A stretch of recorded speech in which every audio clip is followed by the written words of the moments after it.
Je vais passer assez vite là, je vais vous partager mon écran. J'ai deux trois petites choses à vous présenter les gars, puis après je reprendrai des questions. Hop. Bon, le crypto bubble, je reviens pas forcément dessus, hein. Il n'y a pas eu de grosses nouveautés. Ce qu'on remarque quand même sur la partie ETF, c'est que depuis le 17 avril, en fait, on est dans le vert. Il y a beaucoup de rentrées d'argent sur la partie ETF et principalement sur Bitcoin, d'où la dominance en fait qui arrête pas d'augmenter sur le BTC et le prix qu'on a eu aussi ces derniers temps. Parce que là, c'est la partie institutionnelle, mais la partie retail aussi a commencé à réaccumuler un petit peu. Sur l'Ether, c'est un peu plus ténu, d'accord. On est quand même globalement plutôt dans le rouge. Il y a des moments où ça a augmenté, comme là, on a eu 40 millions d'entrées le 22 et puis le 24, 64 millions. Mais on voit que pour l'instant, c'est pas encore ultra propice sur les actifs risqués. Mais vous verrez, dès que ça va commencer à switcher, du moment où il y a une news positive, etc., ça va commencer à repartir à la hausse. Et on le voit, l'augmentation qu'on a eue là ces derniers temps, 12% sur de l'Ether en 7 jours, là sur les 7 jours, les gens commencent à s'exciter de partout. Ça y est, on prend 10% sur le BTC, on prend 12% sur l'Ether, ça s'excite et on le voit. On était dans l'extrême peur il y a quelques jours, quelques semaines. Et là, on est passé en neutre, presque dans le grid. C'est quand même assez fou, hein, en sentiment de marché, à quel point ça évolue. Aujourd'hui, on n'est clairement pas dans l'alcon season, hein, on est toujours sur une dominance du Bitcoin qui est hyper importante. Et l'augmentation qu'on a eue sur le BTC, évidemment, ça a fait le titre des grands journaux, hein, avec notamment Bitcoin avec son augmentation, là, il y a eu une petite correction, mais qui était devenu le cinquième actif le plus valorisé de la planète. Vous pouvez le suivre également ici. Hop, j'ai un petit truc, voilà. Là, ça a baissé un petit peu parce que ça se suit quand même pas mal, hein. On est à 1,85 trillion de market cap pour le BTC. Regardez, pour l'argent, euh, on est quand même très très proche. Et pour Google, on est quand même très très proche. Donc là, avec l'augmentation qu'on avait eue dernièrement, on était passé cinquième.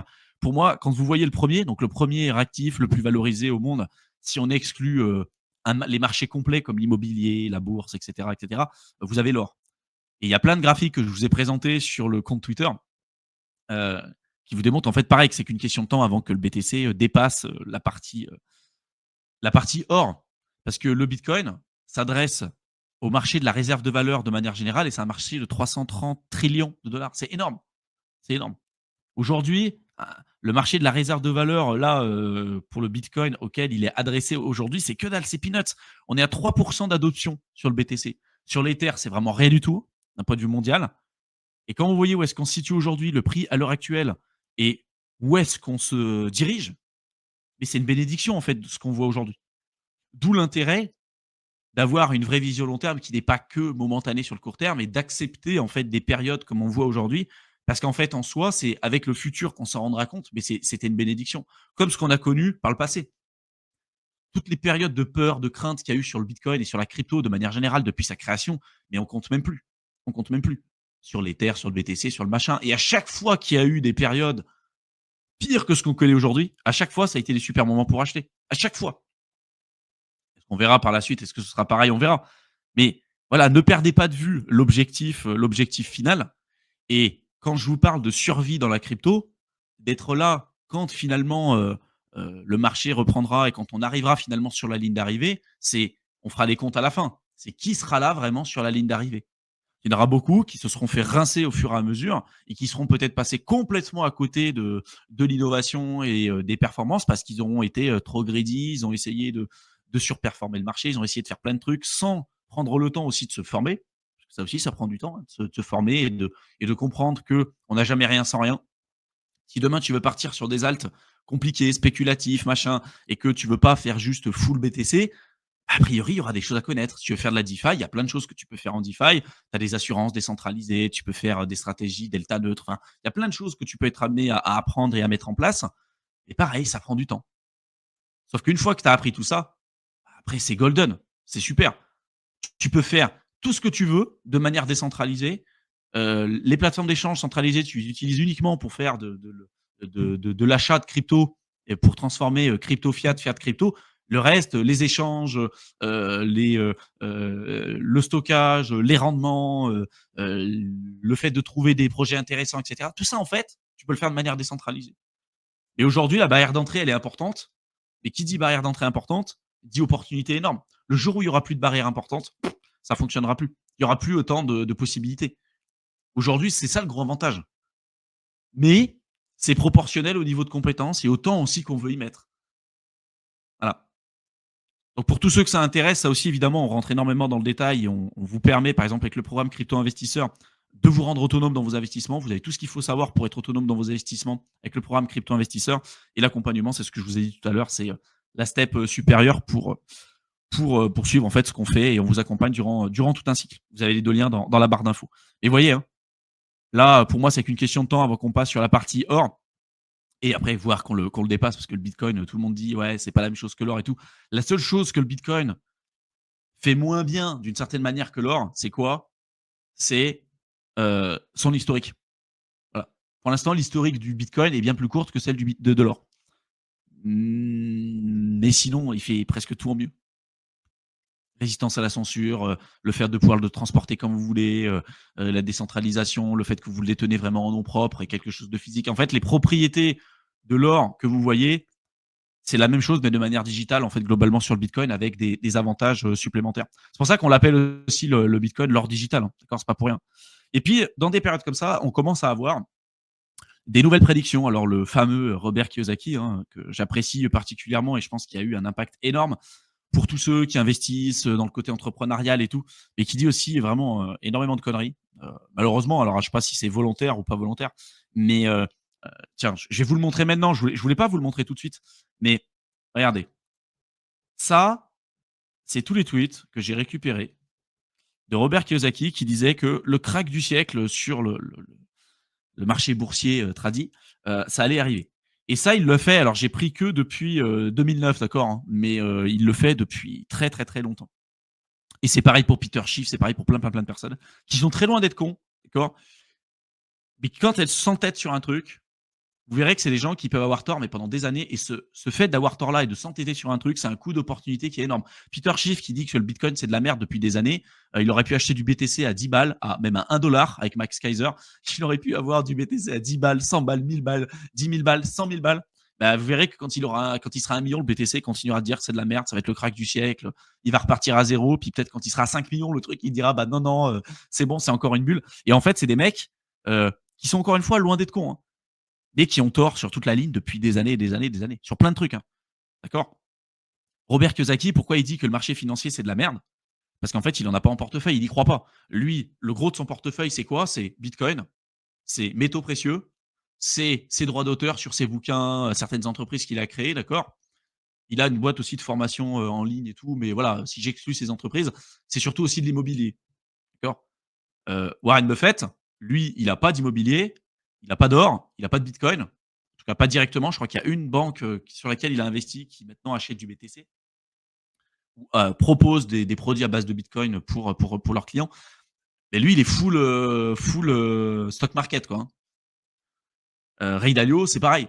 En fait, vous pouvez avoir une superbe réussite financière avec des portefeuilles qui sont totalement différents. Mais vraiment, prenez pour argent comptant peut-être les, heu, les performances de certaines personnes pour ce qu'elles sont réellement. Et c'est pas parce que quelqu'un a une certaine réussite, par exemple en immobilier, qu'il aura forcément une réussite et qu'il sera forcément qualitatif et aura les bons arguments pour quelqu'un qui souhaite investir, je sais pas, en crypto. Warren Buffett, personne va remettre en cause sa capacité d'investisseur et son aptitude à faire du pognon, d'accord. Ça, je pense qu'il l'a démontré depuis des années. Par contre, est-ce que si vous voulez investir en crypto, vous avez besoin, vous avez envie d'écouter ce que lui a à dire, par exemple, sur le Bitcoin? Non. Il s'est trompé pour l'innovation de la bulle internet, il s'est trompé sur pas mal de sujets. Puis aujourd'hui, la grosse partie de son portefeuille, c'est des boîtes qui sont issues de l'innovation internet, en commençant par exemple par Apple. D'accord. Donc, il a toujours investi sur ce qu'il comprenait et sur ce qu'il connaissait. Et Robert Kiyosaki, en fait, lui, il comprend pas ce qui se passe en fait clairement sur les marchés financiers parce que il dit ce que je vous ai dit tout à l'heure, c'est-à-dire que les dés sont pipés. Pour lui, c'est pas du vrai argent parce que c'est pile je gagne, face tu perds. Ils savent très bien que de toute façon, ils ne peuvent pas laisser les marchés baisser. Ils sont obligés d'imprimer de l'argent. Et qu'à un moment donné, évidemment, à force d'imprimer de l'argent, à un moment donné, il y a un truc qui va se péter. Et qu'est-ce qui va rester? Qu'est-ce que vous allez réellement avoir?